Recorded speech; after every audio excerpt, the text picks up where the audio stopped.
Supreme Court ने फिर काटा बवाल और इस बार एक हाई कोर्ट जज को ही कर दिया बाहर।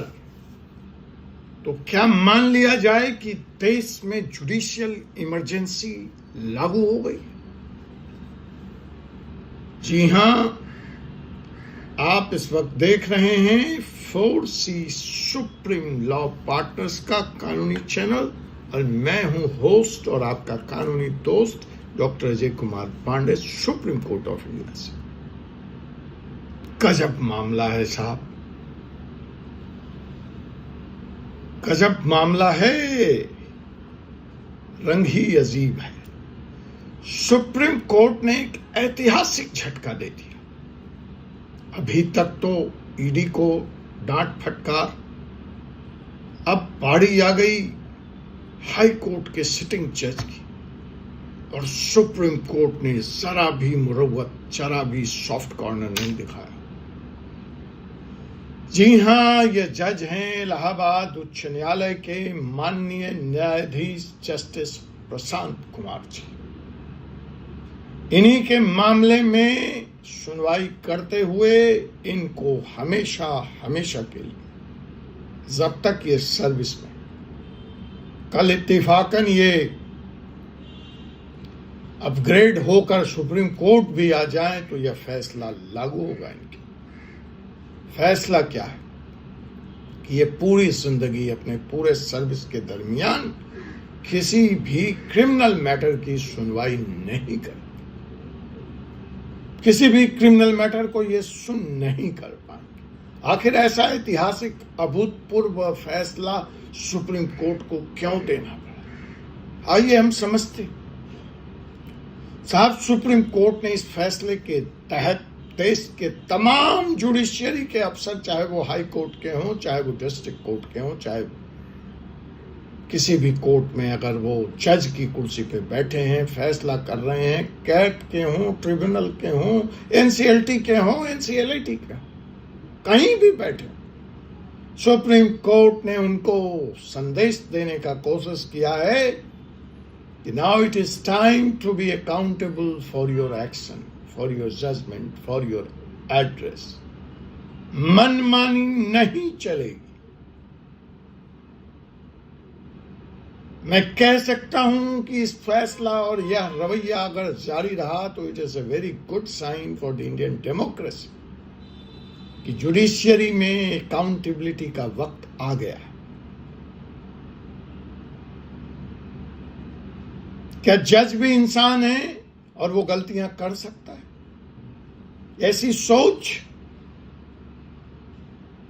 क्योंकि जज को तो हम भगवान माने बैठे और हम समझते हैं कि उसने जो फैसला कर दिया वो अंतिम है और उसको चैलेंज नहीं किया जा सकता। लेकिन इस फैसले ने यह साबित कर दिया कि नहीं, जजेस are also human and they too could commit mistakes.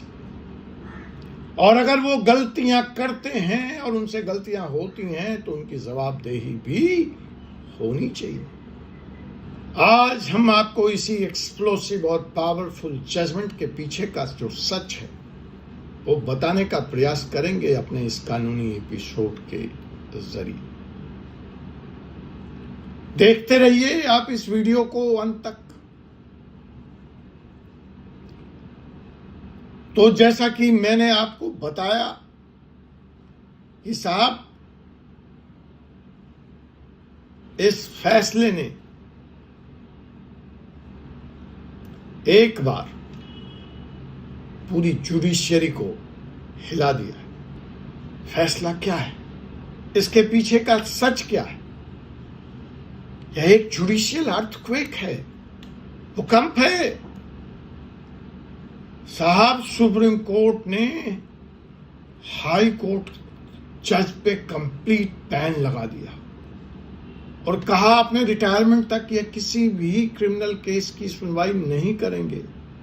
हां, आपने सही सुना, रिटायरमेंट तक बैन। देखिए, एक सजा एक फिनोलेक्स केस के जज को भी ऐसे ही मिली थी एनसीएलटी, बट उनसे उनका त्याग पत्र मांग लिया गया था। तो यह तो उससे बदतर सजा है। कि आपको छूट नहीं मिली, आप यहीं रहेंगे लेकिन इस बैंड के साथ रहें।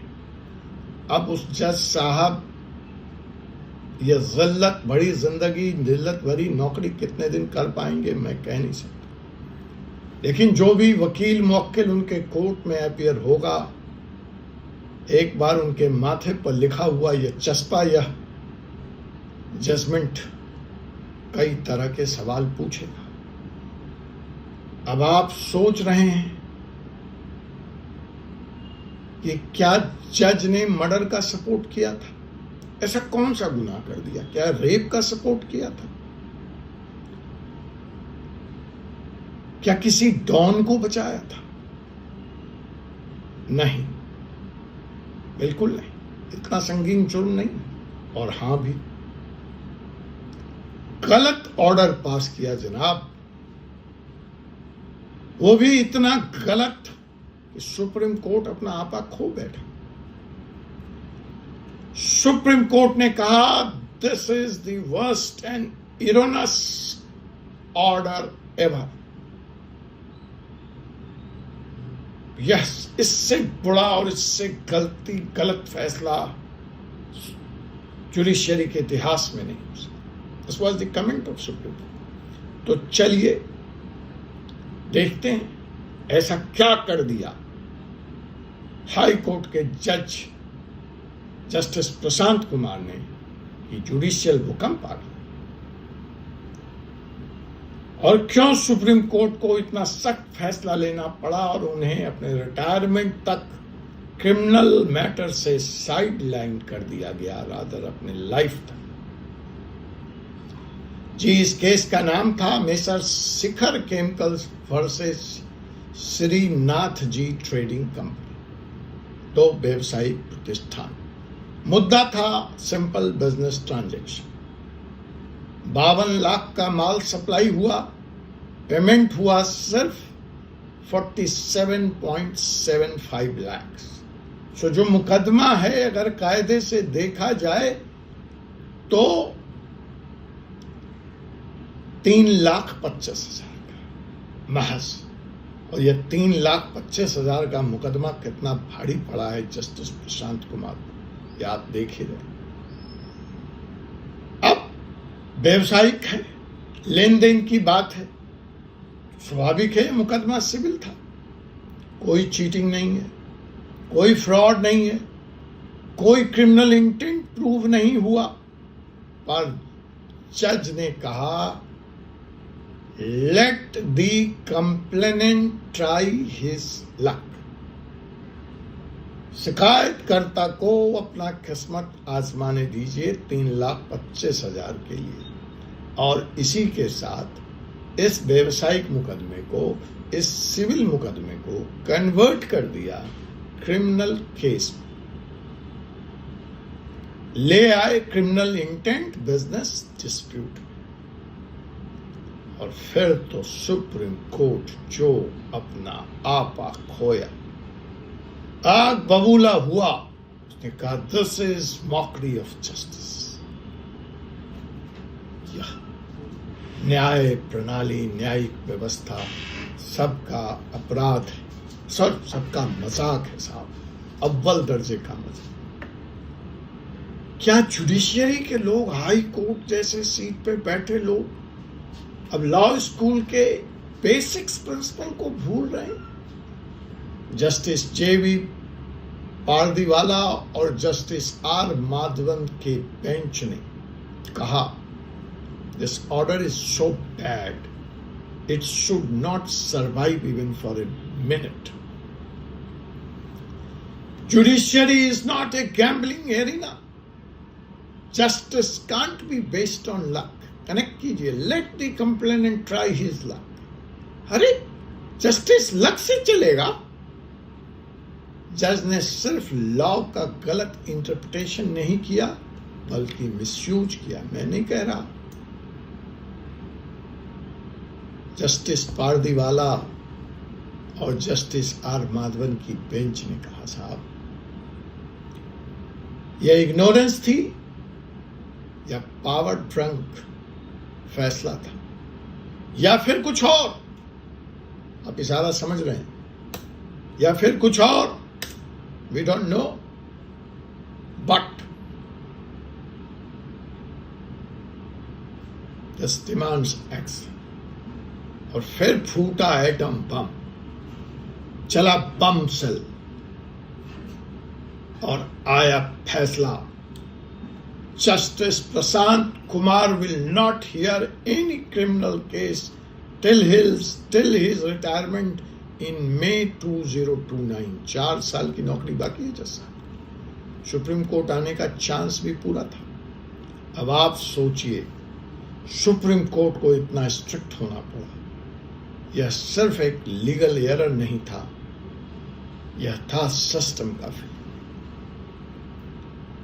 अब आप कहेंगे why it is so big deal. Yes, it is big deal, it's earth shaking. First time in decades, दशकों में ऐसा हुआ है साहब, एक सिटिंग हाई कोर्ट जज को ऑफिशियली क्रिमिनल बेंच से हटा दिया गया। सुप्रीम कोर्ट ने हाई कोर्ट के चीफ जस्टिस को तत्काल प्रभाव से डायरेक्ट किया कि रीअसाइंस ऑल द क्रिमिनल मैटर्स। अगर बोला इनकी कोर्ट में अभी कोई रोस्टर में क्रिमिनल मैटर है, हटाइए, तुरंत हटाइए तत्काल प्रभाव से। और बोला कभी जिंदगी में अगर ये सिंगल बेंच में बैठेंगे तो क्रिमिनल केस मत देना इनको, ये क्रिमिनल केस की सुनवाई नहीं कर सकते। और अगर डिवीजन में आप इनको भेजेंगे तो ध्यान रखिएगा, एक सीजन्ड सीनियर जज के अंदर ही ये जाएंगे, और तभी वहां क्रिमिनल मुकदमा लगाइएगा। तो साहब, इनकी जो पूरी जुडिशियल पावर है, जो जुडिशियल डिस्क्रिशन था, उस पर डायरेक्ट रिस्ट्रिक्शन लगा दिया सुप्रीम कोर्ट ने। It is almost like a judicial sensor without impeachment. Impeachment छोड़ करके कोई ऐसी सजा नहीं थी जो सुप्रीम कोर्ट ने जस्टिस प्रशांत कुमार को नहीं दी। अब इससे जो बड़े सवाल उठ खड़े हुए कि क्या ये वक्त आ गया है कि ऐसे जज सिस्टम का हिस्सा ना बने, अर्थात जुडिशियल अपॉइंटमेंट में अकाउंटेबिलिटी। क्या कॉलेजियम सिस्टम ही गलत है?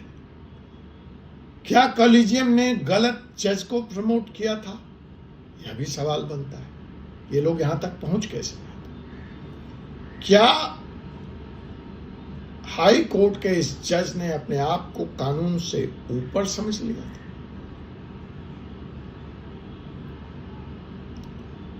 इस मुद्दे पे पूरी कानून फ्रेटर्निटी, हमारा कानूनी समाज is shocked, don't know how we should react to it. Bar council अब डिमांड कर रहा है कि साहब सिटिंग जजेस के रेगुलर रिव्यू बनते होने चाहिए। मीडिया चैनल्स इसको जुडिशियल इमरजेंसी कह रहा है, और पब्लिक कह रही है अगर जज ही गलत जस्टिस देने लगे तो आम इंसान कहां जाए। यह डिसीजन एक मैसेज है, no one is above the law, not even the high court जज।